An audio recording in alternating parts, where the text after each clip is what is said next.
Olá, gente, boa tarde. Bom, eu estou gravando vídeos com a história do Manuel, tá? A história dele no mormonismo, a história do Manuel, que é o dono do canal Pesquisas Mormonas no YouTube. Mas entre um vídeo e outro que eu vou gravando da história do Manuel, eu vou gravando algumas outras coisas que eu quero falar com vocês. Por exemplo, hoje eu gravei um vídeo falando de um comentário que fizeram em um dos vídeos que eu subi no YouTube. E agora eu vou falar sobre uma coisa que eu comentei na semana passada, que eu ia gravar um vídeo. Lembra que eu disse que eu ia gravar um vídeo falando das pessoas que se dão bem com todo mundo? Sabe essas pessoas que se dão bem com todo mundo na igreja, que sorri para todo mundo, que não tem interesse em ter problema com ninguém e se dá bem com todo mundo, sorri para todo mundo, anda nos corredores da capela cumprimentando todo mundo, que eu ia falar que alguma coisa de errado tinha nisso? Bom, vou falar sobre isso agora, em uns minutos que eu tenho aqui esperando meu filho terminar a educação física dele. É uma coisa interessante. Eu não quero que vocês pensem que eu tenho problema com isso, tá? Quem se dá bem com todo mundo e não é forçado, não é falso, não é hipócrita, eu aplaudo, tá? Um aplauso para você. Mas a maioria, a grande maioria, não é assim, tá? A grande maioria não se dá bem com todo mundo. E aqueles que se dão aparentemente bem com todo mundo, não o fazem naturalmente. E eu vou dizer por quê. Na igreja mórmon tem essa ilusão, essa falsa ideia de que você tem que amar todo mundo, né? Porque está na Bíblia, tem que amar a todos como Jesus Cristo amou.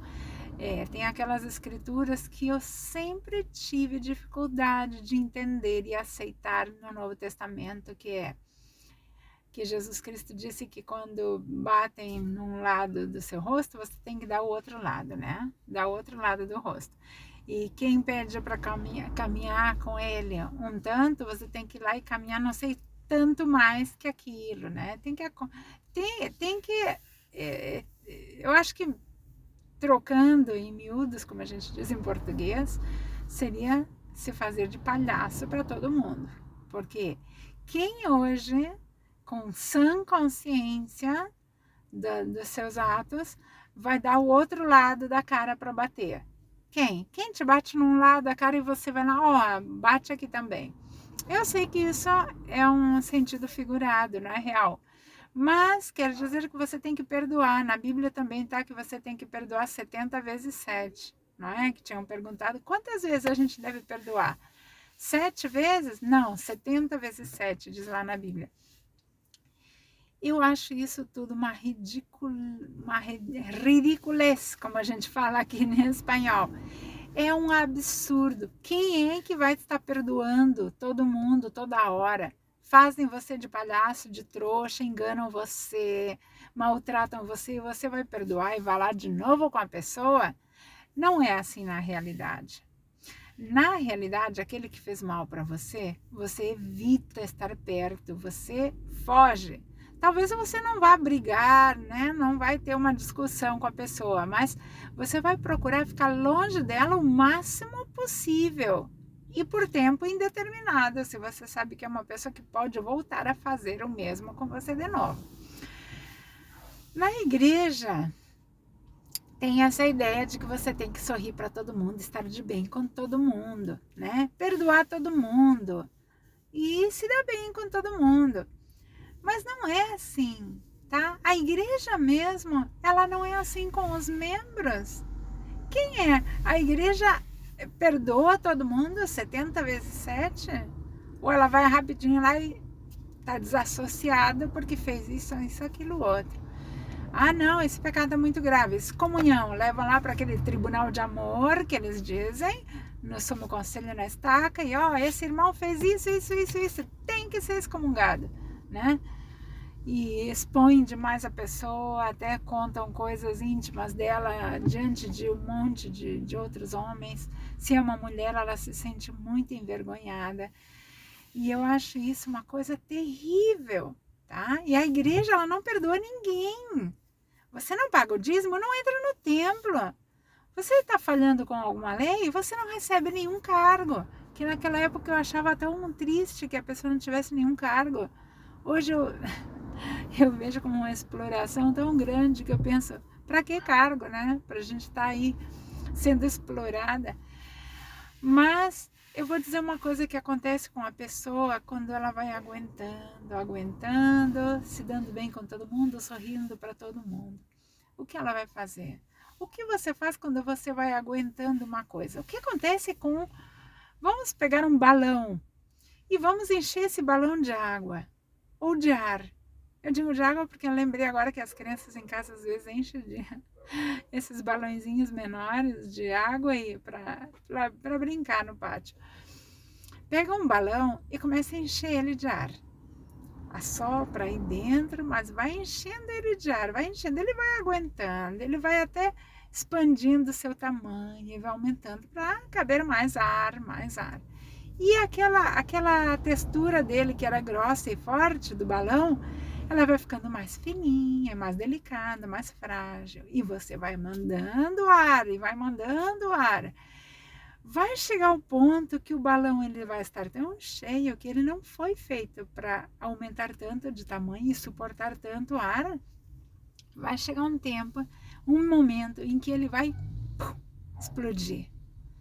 Porque o balão não aguentou mais, você quis botar ar nele mais da conta, mais do que ele podia suportar, né? Os tecidos dele, o corpo desse balão, ele não suportou, ele explodiu. Assim acontece com um ser humano.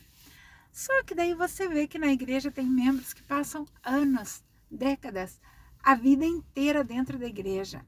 E você acha que esse membro nunca teve que engolir nenhum sapo lá na igreja, nunca teve que aguentar maltrato de ninguém, ou nunca teve que aguentar o mau humor dos outros, ou que julguem você, ou que menosprezem você, porque tem aqueles membros que são importantes para a igreja e com eles ninguém se mete.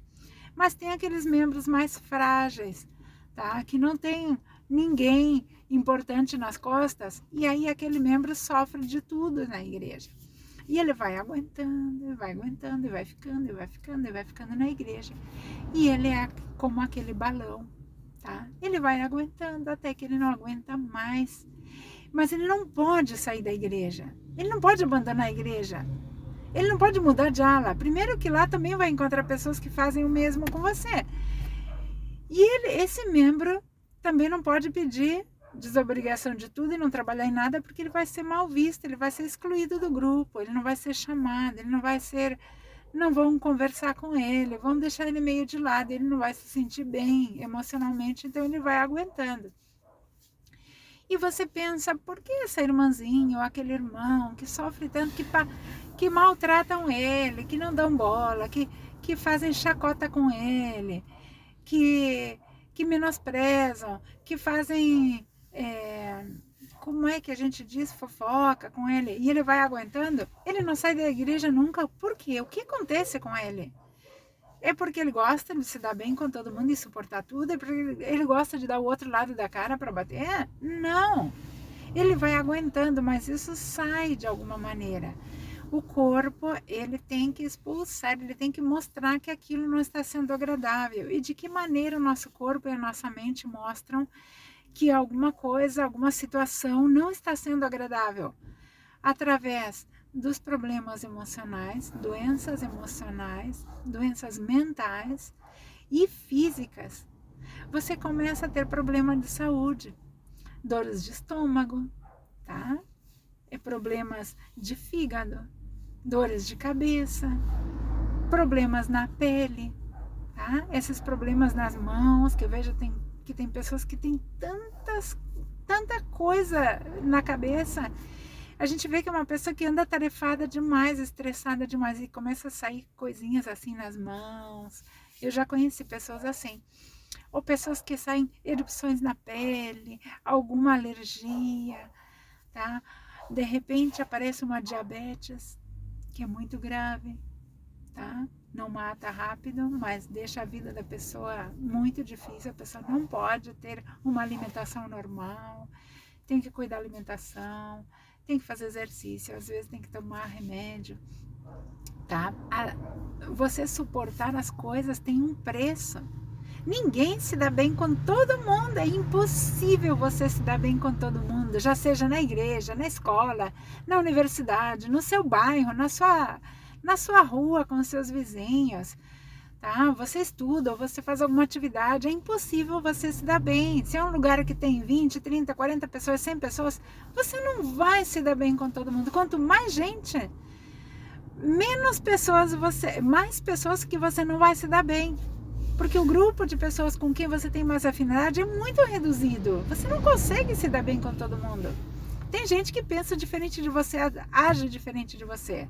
E você não vai se dar bem com aquelas pessoas. Pessoas que são más, às vezes, que gostam de fazer mal porque tem inveja e tem outros problemas, você não vai querer perto de você, mas você vai aguentando. E tem o problema das doenças emocionais e mentais.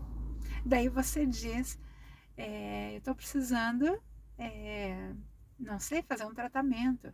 E vem o líder, o bispo, você é o bispo, e diz, irmã ou irmão, você está precisando mais de Deus na sua vida. Você deve estar meio fraco na fé. Você deve estar orando pouco. Você não deve estar jejuando. Você não deve estar lendo as escrituras suficiente, né? Olha, esse ano você ainda não foi no templo. Se você vai mais vezes no templo, você vai superar esses problemas emocionais.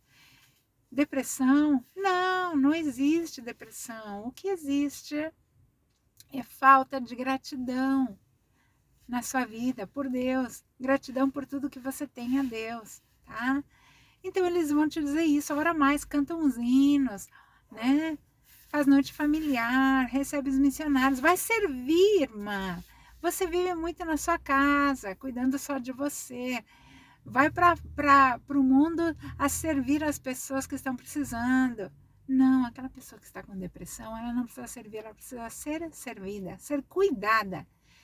E não por oração, nem por jejum, menos ainda jejum, porque o corpo está debilitado, ele não precisa de jejum, tá? Ele precisa de cuidado. Do que você precisa se você tem depressão, se você tem angústia, se você tem ansiedade e você precisa de atenção, o que você precisa? Ir a um profissional, a um psicólogo. E se o psicólogo acha que é importante, ele vai te receitar um psiquiatra. Porque ele não pode dar medicamento, mas o psiquiatra pode dar um medicamento. E não é remédio para louco, como todo mundo fala, não. É remédio para controlar o seu emocional, para você não explodir como o globo que eu contei na história, tá? A Vânia contou uma história recentemente de uma pessoa que estava com depressão. A Vânia mesmo disse que ela tem depressão, está controlada, mas ela tem. E ela teve uma crise grande, forte de depressão. Foi aí quando ela descobriu todas as coisas da igreja, mas que tudo já não estava batendo muito bem, não fazia muito sentido. E ela estava tendo uma crise grande de depressão, de angústia, tá? E ela contou numa história de uma pessoa que estava tentando suicídio. Tá cheio de gente assim, dentro da igreja. Fora da igreja, sim, também. Só que fora da igreja, o que a pessoa vai escutar? Vai no médico, vai no psicólogo. E na igreja, o que você vai escutar? Ora mais, jejua, vai servir. Esse vai servir, não sei, dá até uma raiva quando eu escuto isso. Vai servir. Servir aos outros não é servir. É trabalhar de graça para a corporação aumentar mais o seu tamanho, o seu império, a quantidade de membros para continuarem trabalhando de graça para a igreja. É isso, servir, tá? Mas isso de que você tem depressão e não vai buscar um médico, um psicólogo, vai no templo, vai jejuar, vai orar, vai trabalhar na história da família. Não, gente, por favor, façam algo por você. Você tem os sintomas de problemas mentais e psicológicos, busca um profissional da área de saúde mental. urgente. Não espere que você tenha vontade de tirar a própria vida. Eu tenho depressão. Eu, Vera, tenho depressão. Ela está super controlada, tá? Mas em algum momento me dá assim como uma angústia, uma depressãozinha leve. Mas eu tive depressão forte. Em 2002, se eu não me engano, eu era solteira, eu morava no Brasil, eu emagreci 11 quilos. E eu tinha crise de choro, eu não parava de chorar, eu trabalhava. Todo mundo me via como se eu estivesse mal da cabeça, e que eu precisava mais de Deus. Olha, tem uma senhora que eu não vou dar o nome, porque essa senhora ainda está viva, tá? Ela tem muita idade agora, na época ela tinha mais ou menos, mas agora ela tem muita idade. Ela ficou viúva faz muito pouco tempo, e eu não vou dar o nome dela, mas ela disse: ah, que depressão para mim, tá? Ela disse: que depressão, você precisa ser mais agradecida a Deus pelas coisas que você tem. Agradecida a Deus. Não se trata disso, a depressão. Você pode ser uma pessoa agradecida, com fé, com tudo, e você vai ter, porque a depressão corre por outro caminho, vai por outro lado. Você pode ter de tudo e pode não ter nada, e vai ter depressão igual, tá? Dentro e fora da igreja. A diferença é que na igreja eles não vão querer dizer que você deve buscar um profissional, eles vão dizer que está faltando alimentar espiritualmente a pessoa, tá? E essa pessoa, esta senhora, ela disse: não, falta você ser mais agradecida a Deus. Ignorância total, ela não sabe nada de nada. Ela pode saber muito de outras coisas, mas da saúde mental ela não sabia nada. Depois, anos depois, eu escutei da filha dela, tá? A filha mais velha dela, que tinha depressão, tá? Mas no momento que era eu, né, não tinha muita importância. E não, que depressão, é falta de gratidão, falta de ser agradecida. Eu era mal agradecida, por isso que eu tinha depressão. Que nojo, que nojo. Eu não vou dizer nome nem nada, mas que nojo.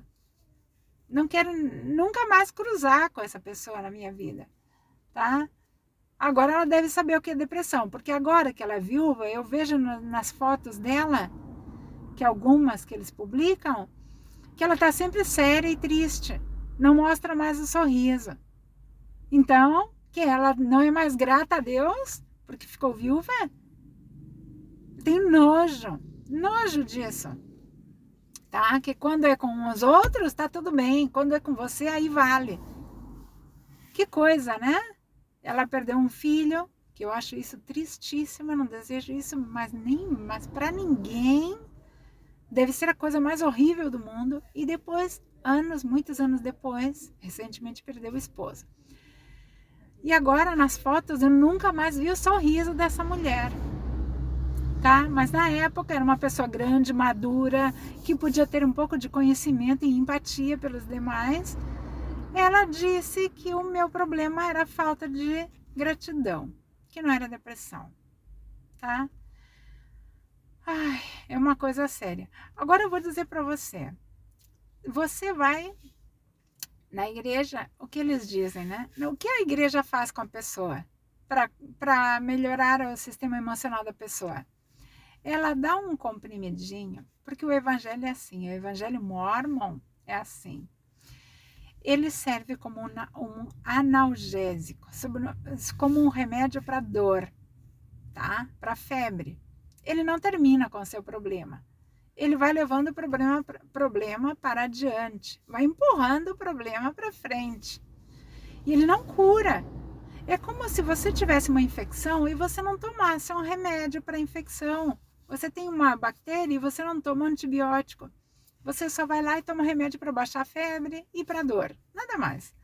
Aquilo vai melhorar a sua infecção? Não. Aquele remédio para dor e febre só vai enganar um pouco a doença. Você vai empurrando ela para frente.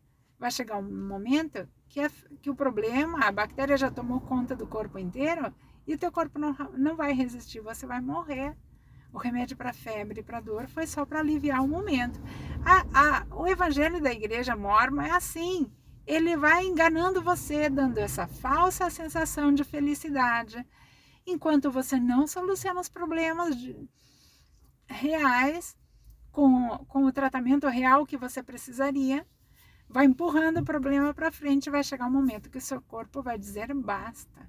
A sua mente vai dizer basta, tá? A sua cabeça vai dizer basta. E a igreja só empurrou o problema para frente. É isso, a igreja, o que ela é. Ela é um falso remédio. É como se você tivesse problema de pressão alta e você tomasse um comprimidinho que fosse feito com farinha de trigo. Nunca vai baixar a sua pressão. Você vai tomar e diz, nossa, o que acontece? Não melhora nunca, não melhora a minha pressão. Claro, você não está tomando remédio. Você está tomando uma mentira. Isso não vai solucionar seu problema, tá? É isso que a igreja faz. E ainda ela tem capacidade de dizer que você está fraco na fé, que você é uma pessoa que não é agradecida, tá? Então, o problema de você ir aguentando tudo, ir suportando tudo, para se dar bem com todo mundo, para que o bispo não chame você para conversar, por que você não está se dando bem com aquele, com aquela? O problema disso é que mais tarde vão aparecer as consequências no seu corpo e na sua mente, físico e mental. Problema físico e problema mental vão aparecer se você não solucionar o problema na hora que ele surge. E vai buscar um profissional da área de saúde mental urgente se você tem esses problemas. Uma vez teve uma pessoa, uma mulher, da última ala que eu frequentei, a ala tóxica, ela fez uma confusão, uma fofoca tão grande. Ela viu uma coisa, alguém falando mal de uma pessoa, e ela foi correndo para o bispo. Ela é presidente da Sociedade de Socorro aqui na Argentina, numa ala que eu frequentei. Ela foi correndo contar para o bispo. O bispo chamou a todos os que estavam naquela reunião, que eu também estava, só que eu nem conhecia a pessoa que estavam falando mal. E por eu estar ali sentada junto, o bispo me chamou e disse, você estava falando mal daquela pessoa? Eu disse, não. Quem é que estava aí? Quem estava falando? E eu tive que dizer, porque eu estava lá, mas eu não estava falando, não. Quem estava comentando sobre ela foi tal. Ah, tá bom. Foi lá e chamou a que estava falando mal e disse, você estava falando mal de uma irmã? Ai, quem te contou? A Vera. Ele não disse que foi a presidente da Sociedade do Socorro que contou. Porque tudo isso aconteceu numa reunião, numa quarta-feira, no meio de semana. Era uma atividade de qualquer dia, informal, tá? E essa presidente da Sociedade de Socorro, ela entrou na sala e escutou a conversa. E ela foi correndo contar para o bispo. E o bispo não chamou. Quando chamou a outra irmã que estava falando mal, ele não disse, ó, a pessoa tal falou que você estava. Não, ele falou que fui eu. Eu tive que me defender, na verdade, mas quem falou primeiro foi ela. E isso levou a um problema tão grande na igreja que essa irmã que realmente estava falando mal da outra, ela nunca mais falou comigo. Depois ela até voltou a falar comigo um pouco, mas com muito ódio, com muito problema comigo. E essa irmã que era a presidente da Sociedade do Socorro foi embora, se mudou da ala, foi embora. Então, eu passei um tempo, quando ela ainda estava na nossa ala, eu não conversava mais com ela, não podia olhar para a cara dela, porque eu dizia, uma vez eu disse para ela, você tem que ir lá e dizer para aquela mulher, para aquela irmã, que foi você que foi para o bispo contar que estavam falando mal daquela menina. E ela disse, não, mas eu não disse que foi você para o bispo. Eu disse, sim, mas o bispo falou para ela que fui eu. E ela nunca foi esclarecer a situação. E quando ela estava ali na nossa sala ainda, eu disse